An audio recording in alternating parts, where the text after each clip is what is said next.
Hello friends, स्वागत है आपका आज की इंटरेस्टिंग रिएक्शन वीडियो में। नमस्कार, वेलकम यू वर्ल्ड अफेयर्स। मैं प्रशांत धवन। नाउ रिसेंटली एक बहुत ही इंपॉर्टेंट डेवलपमेंट हुई है। रशिया ने एक प्रोसेस स्टार्ट कर दिया है जिसके अंडर इंडियन रुपी आप यूज कर पाओगे मॉस्को स्टॉक एक्सचेंज में, मतलब कि रशिया में इंडियन स्टॉक्स परचेज कर पाएंगे विद इंडियन रुपी। यहां पर आप देख पाओगे Moscow stock exchange to launch trading in Indian rupee. Now ये अपने आप में एक बहुत ही ज्यादा इंपॉर्टेंट डेवलपमेंट है। हालांकि मैं यहां पर ये ऐड कर दूं, ऐसा नहीं है कि ये सब अभी 100% कन्फर्म हो चुका है। ये करने की कोशिश की जा रही है। हालांकि अभी आरबीआई से बातचीत करनी है, इंडियन गवर्नमेंट से अभी थोड़ी सी और डिस्कशन करनी है, मगर जिस तरीके से रशियन साइड इस इशू को आगे बढ़ा रही है, लग रहा है कि बहुत ही जल्द इंडियन रुपी आपको यूज होता हुआ दिखेगा रशियन स्टॉक मार्केट पे। और अगर आप सोच रहे हैं कि ये कैसे हो सकता है कि हम लोग इंडिया में रहते हैं, हम लोग इंडिया की स्टॉक मार्केट में पैसे ना निवेश करके रशियन स्टॉक्स परचेज करें। देखो, कई इंडियंस हैं जो ओवरसीज मार्केट में निवेश करना पसंद करते हैं। फॉर एग्जांपल मैं आपको अगर बताऊं तो 2021 का डेटा आप अगर देखोगे तो रिकॉर्ड नंबर में इंडियंस ने निवेश किया था अमेरिकन स्टॉक्स में। टोटल अमाउंट बताया जाता है कि 300 से लेकर 500 मिलियन डॉलर का था। और मोस्टली इंडियंस परचेज करते हैं फैंग स्टॉक्स। फैंग एक एक्रोनिम है जिसकी फुल फॉर्म है फेसबुक, अमेजॉन, एप्पल, नेटफ्लिक्स और गूगल। ये ऐसी कंपनी है जिनका सब्स्टिट्यूट आपको इंडिया में नहीं मिलेगा। तो कई लोग अमेरिकन स्टॉक मार्केट में निवेश करना पसंद करते हैं इस तरीके से, इवन दो उनको थोड़े से एडिशनल चार्जेस देने पड़ते हैं क्योंकि वो इंडियन रुपी को पहले डॉलर में कन्वर्ट करते हैं फिर परचेज करते हैं अमेरिकन स्टॉक्स को। तो जिस तरीके से बहुत से इंडियंस एप्पल के, अमेजॉन के जो स्टॉक्स है ये परचेज करते हैं, अगर ये प्रोसेस पूरा हो जाता है तो रशिया की जो मेजर डिफेंस कंपनीज है, नेचुरल गैस, ऑयल कंपनीज हैं, इनके भी स्टॉक्स इंडियंस इंडियन रुपी में परचेज कर पाएंगे। This will be a huge advantage. Now हाल ही में व्लादिमीर पुतिन ने रशिया की एक नई विदेश नीति दुनिया के सामने प्रेजेंट करी है। इसका नाम है रशियन वर्ल्ड, मतलब के रुस्कीय मीर। इस फॉरेन पॉलिसी को आप अगर पढ़ोगे, टोटल 31 पन्नों का डॉक्यूमेंट है। ये रशियन गवर्नमेंट की वेबसाइट में आपको मिल जाएगा। और इसका कोर प्रिंसिपल है ह्यूमैनिटेरियन पॉलिसी। मैंने जब पहली बार ये पढ़ा मैं थोड़ा हंस पड़ा। मैंने कहा रशिया, ठीक है, ये सब भी यहाँ पे वर्ड यूज कर रहा है, बट अगेन रशिया कोशिश ये करेगा कि जो भी इनकी इंटरेक्शन होती है ट्रेड को लेकर, इन्वेस्टमेंट को लेकर, ये यूएस और यूरोपियन यूनियन से ना के बराबर हो, इवन जापान, साउथ कोरिया इनसे ना के बराबर हो। रशिया का प्राइमरीली फोकस रहने वाला है इन रीजन्स पर। एक तो स्लाविक कंट्रीज, फिर चाइना, इंडिया, और उसके अलावा सेकेंडरी लेवल पर मिडल ईस्ट, लैटिन अमेरिका और अफ्रीका पर। तो मेन प्रायोरिटी रशिया देगा स्लाविक देशों को और इंडिया, चाइना को। स्लाविक कंट्रीज कौन सी होती है? देखो, आप अगर रशिया के लोगों की शक्लें देखो, अमेरिकन लोगों की शक्लें देखो, आप नोटिस कर पाओगे कुछ डिफरेंस होता है नाक को लेकर, आंखों को लेकर, क्योंकि रशिया के लोग एथनिकली स्लाविक हैं। और स्लाव्स आपको ना सिर्फ रशिया में, ये आपको पोलैंड, यूक्रेन, चेक रिपब्लिक, बेलारूस, ये सर्बिया, ये सारे जो देश हैं यहाँ पे आपको मिलेंगे। तो रशिया का कहना यह है कि जिन कंट्रीज में स्लाव्स हैं उनके साथ रशिया अपने रिलेशंस बिल्ड करेगा। हालांकि कई स्लाविक कंट्रीज हैं जो रशिया को बिल्कुल पसंद नहीं करते। फॉर एग्जाम्पल यूक्रेन खुद, ऑब्वियसली यूक्रेन स्लाविक कंट्री है, रशिया को पसंद नहीं करता। पोलैंड भी स्लाविक कंट्री है, रशिया को पसंद नहीं करता। मगर कई स्लाविक कंट्रीज हैं जहां पर रशिया की पॉपुलैरिटी काफी हाई है, जैसे कि बेलारूस और सर्बिया। और रशियन गवर्नमेंट का प्लान यह है कि सितंबर 2022 के बाद से इन सब रीजन से लगातार इन्वेस्टमेंट आती रहे रशियन मार्केट में, ताकि रशिया की कंपनीज भी आगे ग्रो करें। क्योंकि अभी देखो, इंडिया में मेजर इन्वेस्टमेंट्स अगर हम देखें तो आती है यूएसए से, यूरोप से, इवन यूएई से। रशिया के लिए प्रॉब्लम यह है कि इनकी मेन इन्वेस्टमेंट्स आ रही है चाइना से। क्योंकि अभी तो देखिए बात चल रही है ना कि इंडियन रुपी को ये इंट्रोड्यूस करवाएंगे रशिया की स्टॉक मार्केट में। जो चाइना का युआन है ये कई साल पहले ही रशिया की स्टॉक मार्केट में यूज किया जा रहा है। और जुलाई 2022 में यह देखा गया कि इतिहास में पहली बार रशियन स्टॉक मार्केट में यूरो से ज्यादा यूज किया जाने लगा चाइना का युआन। आज के समय आप अगर देखो तो चाइना के नागरिक बड़े स्केल पर स्टॉक्स परचेज कर रहे हैं रशिया के।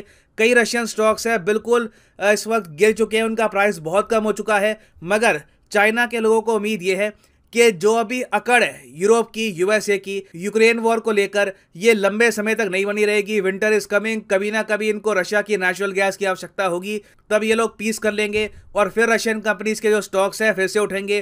तो चाइना के लोग बड़े स्केल पर रशिया के स्टॉक्स परचेज करके बैठे हैं प्रॉफिट कमाने के लिए। और अगर इंडिया का रुपया हो जाता है मॉस्को स्टॉक एक्सचेंज में, तो इससे रशिया को फायदा ये होगा कि इंडिया से भी कैपिटल इनफ्लो होगा रशिया में, इंडिया से भी बड़े स्केल पर इन्वेस्टमेंट्स आएंगी। और आप जान के हैरान होंगे मगर रशिया ने अपने स्टॉक एक्सचेंज में ट्रेडिंग कर रखी है 14 घंटे की, मतलब कि 24 में से 14 घंटे आप इक्विटी और बॉन्ड मार्केट में कर सकते हो निवेश। इंडिया का केस आप अगर देखो तो हमारे यहाँ मार्केट एक्टिव कब रहती है, आपने देखा होगा सुबह सुबह एक्टिव हो जाती है मार्केट 9 सवा 9 के आसपास, और फिर मार्केट क्लोज हो जाती है 3:30 के आसपास। तो लगभग 6 साढ़े 6 घंटे आपको मिलते हैं इंडिया में। और रशिया ने 14 घंटे की विंडो इसलिए रखी है क्योंकि इनको पता है कि टाइम जोन डिफरेंट होंगे। चाइना का टाइम जोन थोड़ा डिफरेंट है, इंडिया का टाइम जोन डिफरेंट है, तो हर कंट्री के लोगों को एक मौका मिलना चाहिए कि रशिया में सही टाइम पर निवेश कर पाए। और इंडियन पर्सपेक्टिव से आप अगर देखें तो हमारे पीएम ऑलरेडी कह चुके हैं कि रशिया के साथ हमारा ट्रेड और ज़्यादा स्ट्रांग होगा। और अभी के लिए नीड ये इंडिया का एम्फेसिस बहुत ज़्यादा स्ट्रांग है कि प्लीज़ यूक्रेन वॉर एंड करिए, क्योंकि जितनी ये वॉर लंबी चलेगी उतना इंडिया के लिए मुश्किल होगा रशिया के साथ बहुत ही बड़े स्केल पर एंगेज करना। हमारी पॉलिसी अभी भी नॉन अलाइनमेंट की है, हम लोग ना ज़्यादा वेस्ट के साथ ना ज़्यादा रशिया के साथ अलाइन होना चाहते हैं किसी भी इशू को लेकर। तो ये देखिए एक गेम चेंजिंग मूव हो सकता है बाय रशिया। अगर ये सारे प्रपोजल्स क्लियर हो जाते हैं तो आप देखोगे कि इंडिया और रशिया के रिलेशंस भी ऑटोमेटिकली बहुत स्ट्रांग हो जाएंगे, क्योंकि millions perhaps billions of dollars का निवेश जाएगा फ्रॉम इंडिया टू। अभी ये खबर 100% तो कंफर्म नहीं है। अभी आरबीआई यानी रिजर्व बैंक ऑफ इंडिया और इंडिया की हुकूमत की तरफ से इजाज़त की ज़रूरत है, लेकिन लगता है ऐसा है कि इंडिया से ज़्यादा रूस को इस बात की जल्दी है कि भारतीय सरमायाकार जो सरमायाकारी दुनिया के दीगर ममालिक में कर रहे हैं, खुसूसन अमेरिका की आईटी कंपनीज में जिस तरह बताया गया कि $500 मिलियन की सरमायाकारी की है भारतीय सरमायाकारों ने, तो रूस चाहता है कि उस सरमायाकारी को वो अपनी तरफ मोड़ दे। और भारतीय सरमायाकारों के लिए भी यहाँ पर एक बहुत बड़ा मौका देखने को मिलता है। रूस की डिफेंस इंडस्ट्री बहुत बड़ी है और उससे बढ़ के रूस की ऑयल एंड गैस सेक्टर की इंडस्ट्री में बहुत ज़्यादा स्कोप है भारतीय इन्वेस्टर्स के लिए। रूस की इकानमी का एक बड़ा हिस्सा ऑयल एंड गैस सेक्टर पर मुनहसर है। यही वजह है कि भारतीय सरमायाकारों के लिए वहाँ पर बहुत बड़े मौके भी हैं। अगर आप रूस की बड़ी कंपनियां उठा के देखें तो जो टॉप 3 कंपनीज हैं वो ऑयल एंड गैस के बिजनेस से ही वाबस्ता है, जिनका कुल रेवेन्यू तकरीबन $290 बिलियन है। इसके साथ साथ इनका रूस की स्टॉक मार्केट में भी अच्छा खासा हिस्सा है। तो ये एक बहुत ज़बरदस्त मौका होगा भारतीय इन्वेस्टर्स के लिए। तो रूस अब कोशिश कर रहा है कि वो अपना हिस्सार अमेरिका, यूरोपीय यूनियन और जो अमेरिका के ज़ेर ताब आने वाले ममालिक हैं जैसे जापान और ऑस्ट्रेलिया, इनसे कम करके इंडिया और चाइना पे, मिडल ईस्ट पे, अफ्रीका पे, इस खिते पे कर दे। क्योंकि रूस यूक्रेन जंग के बाद से जब से अमेरिका ने रूस के ऊपर पाबंदियां आयद की हैं तो दुनिया की बहुत सी कंपनियों का रूस में दाखिला बंद हो गया और उनका वहाँ पर बिजनेस अच्छा खासा ठप होकर रह गया। अगर ये सारे ममालिक जो बताए गए हैं जिनको रूस ने अपनी पॉलिसी का हिस्सा बनाया है, अगर ये रूस में बड़ी इन्वेस्टमेंट करते हैं, इवन के छोटी इन्वेस्टमेंट भी करते हैं, ये हुकूमत करती है या इनका कोई कंपनी करती है, तो यकीनी तौर पर उसे अमेरिकी पाबंदियों का निशाना भी बनना पड़ेगा। छोटे ममालिक के लिए तो रूस के साथ तजारत करना मुश्किल हो पाएगा क्योंकि वो फिर अमेरिकी पाबंदियों का सामना नहीं कर पाएंगे। लेकिन चाइना और इंडिया के लिए हालात कुछ मुख्तलिफ हैं क्योंकि ये दुनिया की 2 बड़ी मईशतें हैं। लेकिन यहाँ पर इंडिया इतनी ज़्यादा भी मुदाखलत नहीं करेगा रूस में कि उसे अपने सबसे बड़े तजारती पार्टनर यानी अमेरिका से हाथ धोना पड़ जाए। अमेरिका भारत का सबसे बड़ा तजारती पार्टनर है और $119 बिलियन की ट्रेड इन दोनों ममालिक के दरमियान रही है। और भारत को अमेरिका के साथ ट्रेड करने में जो सबसे बड़ा फ़ायदा है, भारत की अमेरिका के साथ ट्रेड सरप्लस में है और भारत ने सिर्फ एक फाइनेंशियल ईयर में $32 बिलियन अमेरिका से कमा लिए, यानी इंपोर्ट और एक्सपोर्ट के फ़र्क की वजह से। दूसरी तरफ भारत जो चाइना के साथ ट्रेड करता है उसमें अच्छा खासा घाटे में जाता है और ये ट्रेड डेफिसिट में है जो तकरीबन $70-72 बिलियन के आसपास बनती है। तो भारत रशिया के साथ जाना तो चाहता है, रशिया की स्टॉक मार्केट में अपना पैसा फेंकना तो चाहता है, वो भी अपनी करेंसी में, लेकिन दूसरी तरफ उसे अमेरिका को बिल्कुल खातर में रखना पड़ेगा क्योंकि अमेरिका के साथ जो भारत की ट्रेड है वो इस वक्त अच्छी खासी नफ़ा बख्श हुई पड़ी है और इस वक्त रूस अमेरिका की पाबंदियों का शिकार है। लेकिन आने वाले दिनों में ये हालात यकीनी तौर पर बदलेंगे। सर्दियों का मौसम जल्द शुरू हो जाएगा यूरोप में, तो उसके बाद से यूरोप में गैस की किल्लत बहुत ज़्यादा शदीद हो जाएगी और ज़रूरत बहुत ज़्यादा बढ़ जाएगी। इससे पहले भी जब से रूस यूक्रेन जंग शुरू हुई है तो गैस की कीमतों में कई 100% तक इजाफा हो चुका है और यूरोप इस वक्त बदतरीन महंगाई की जद में आया हुआ है। तो यूरोपीय ममालिक खुसूसन जर्मनी, फ्रांस और यूके, खुसूसन इनमें जर्मनी जो बहुत हद तक निर्भर है रूस की गैस पे, वो इन हालात का ज़्यादा देर सामना नहीं कर सकेगा और बिल आखिर अमेरिका को मनाना पड़ेगा कि बिल्कुल इस जंग से कोई कुछ भी हासिल नहीं होने वाला और रूस यूक्रेन की जंग को आपस का मामला कह के छोड़ दिया जाए और अमेरिकी पाबंदियां रूस से हटा ली जाएं। ऐसा सीन देखने को मिलेगा। यही वजह है कि चाइनीज इन्वेस्टर इस इंतजार में बैठे हुए हैं और बड़े पैमाने पर रूस की स्टॉक मार्केट के उन्होंने स्टॉक शेयर्स खरीदे हुए हैं ताकि वो अच्छे वक्त में इन्हें फरोख्त करके इससे मुनाफा कमा सकें। इकोनॉमिकली अगर देखा जाए तो भारत के लिए फिर एक मुश्किल वक्त है रूस और अमेरिका के दरमियान बैलेंस करने का। इससे पहले जंग के बाद से भारत ने अमेरिका और रूस के दरमियान बैलेंस किया हुआ है। वैसे वो एक तरफ अमेरिका को नाराज भी कर रहा है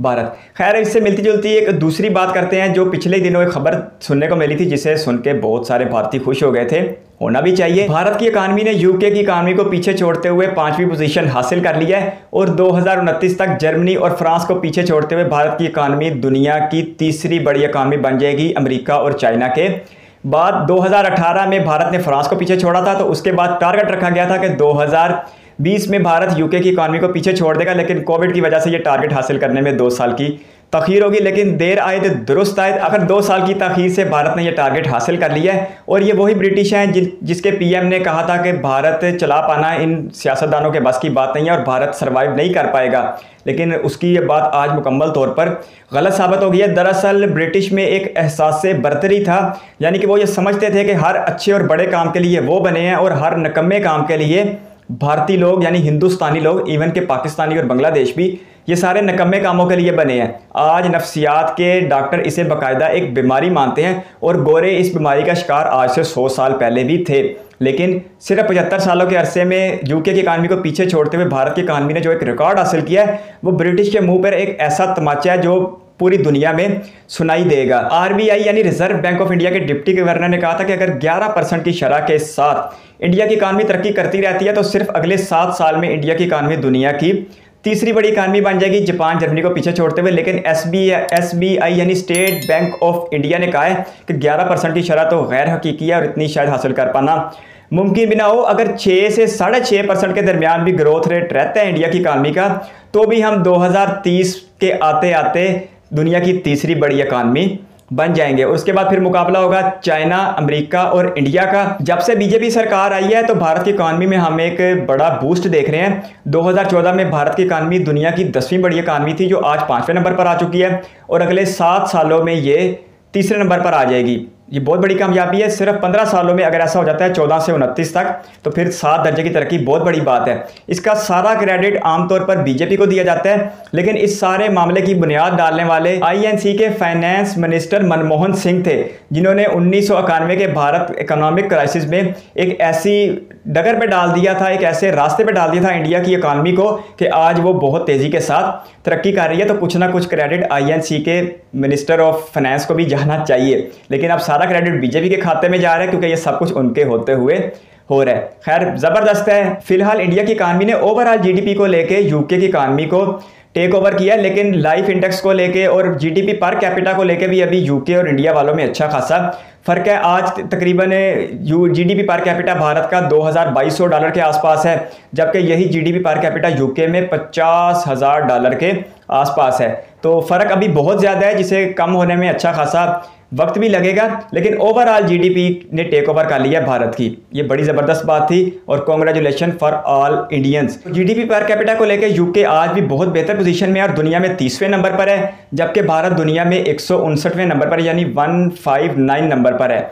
अच्छा, इसके साथ साथ एक और बात को भी इंक्लूड कर देते हैं जो चाइना इंडिया की सरहद से मुतल्लिक है। पिछले दिनों 1 या 2 दिन पहले एक खबर आई है कि इंडिया और चाइना के दरमियान कामयाब मुज़ाकरात होने के बाद 16 अदवार में मुज़ाकरात किए गए और उनके कामयाब होने के बाद ईस्टर्न लद्दाख के ऊपर दोनों ममालिक ने अपनी फ़ौजों को पीछे हटा लिया है और जो कशीदगी मई 2020 में शुरू हुई थी वो ख़त्म होती हुई दिखाई दे रही है। ये भी एक अच्छी बात है क्योंकि चंद दिनों के बाद SCO यानी शंघाई कोऑपरेशन ऑर्गेनाइजेशन का इजलास हो रहा है समरकंद उज़्बेकिस्तान में, जहां पर नरेंद्र मोदी जी जाएंगे, शी जिनपिंग जाएंगे और उनकी मुलाकात की इत्तलात भी सामने आ रही है। तो एक ऐसे वक्त में जब SCO के 2 सबसे बड़े ममालिक अपने दरमियान सरहदी कशीदगी कम करने में कामयाब हो गए हैं, ये जो समिट होने जा रही है SCO की, ये भी SCO के सारे ममालिक के लिए फ़ायदेमंद साबित हो सकती है। तो ये भी एक गुड न्यूज़ थी इंडिया के लिए भी, चाइना के लिए भी, कि बिल आखिर 16 बार मीटिंग करने के बाद